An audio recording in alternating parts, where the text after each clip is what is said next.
following footage is brought to you by Idaho Potato. That's me. Professor has made me talking potato to deal with things like DNA. But first, a musical interlude from the jungle chicken shop.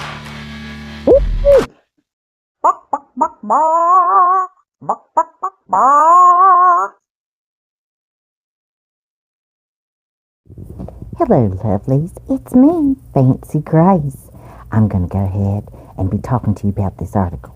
Now, I went back and looked through some of my stuff on my computer, and I saw I had this article from 2022.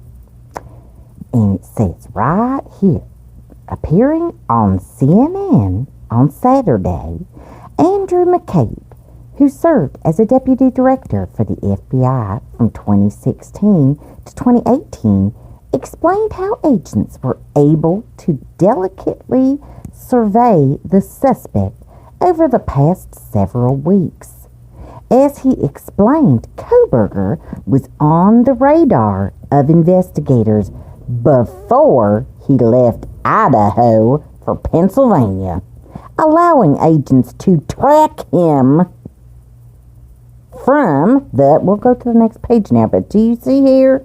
Because what I'm going to show you next is the page that exists now, because they erased this one. This copy was put in its place on January 1st, 2023. Interesting. They deleted the CNN interview as well. Don't you worry, Fancy's got receipts for all of this. But look where it says, likely surveilled Kohberger. See how they're taking that back? It gets worse. But I have the whole rest of the article. Let's take a look. Okay, this goes back to the original article I had.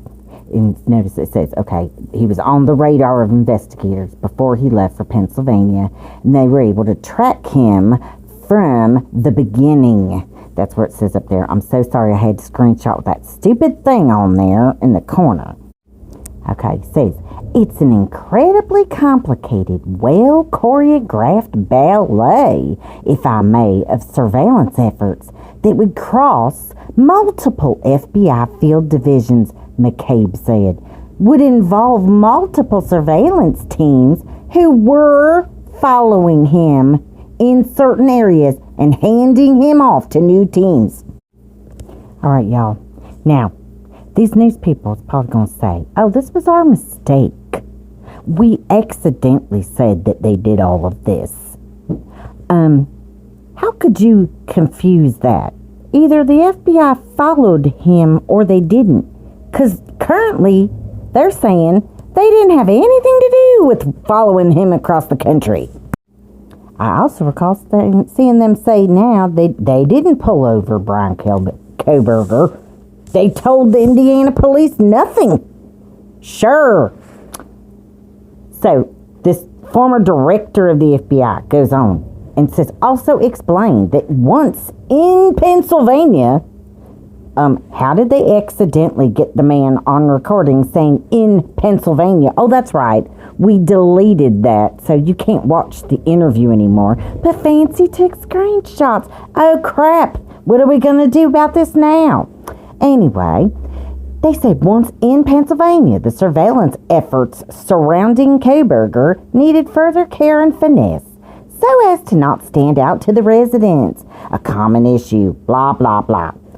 The surveillance ends up in Pennsylvania, he's quoted down here saying, what we know as a very rural area. It can be very challenging to survey someone in those circumstances because any kind of vehicles or people that aren't normally from that area really stand out to the local population and, of course, to the subject. So great job by the FBI surveillance teams here to be able to maintain an eye on this subject while hold on, we're going to the next page. Okay, so great job by the FBI surveillance teams here to be able to maintain an eye on this subject while the investigators and prosecutors were working back in Idaho. They get their probable cause and get in front of a judge and get an arrest warrant. I'm a little confused because I thought he was a fugitive from justice when he left because they didn't have any surveillance on him. This just doesn't seem to be representing that at all. I mean, if you think this is wrong, write something in the comments. But your girl's doing some good work here. I'm digging back through my stuff, guys. I've been watching this case for a long time. I got lots of stuff to say about it. So, anyway, these people that aren't even watching him, you know, I mean, it was just a coincidence that he was pulled over twice by the Indiana State Police just to kind of look at him. Whatever. The FBI has committed its full support to our partners with the Moscow Police Department in an effort to solve this horrific case and bring some resolution. Okay, folks. Well, it shows they changed that article on January 1st. I sure would like to thank you for joining us. And if you would, subscribe to the channel. We got more things coming. And take care.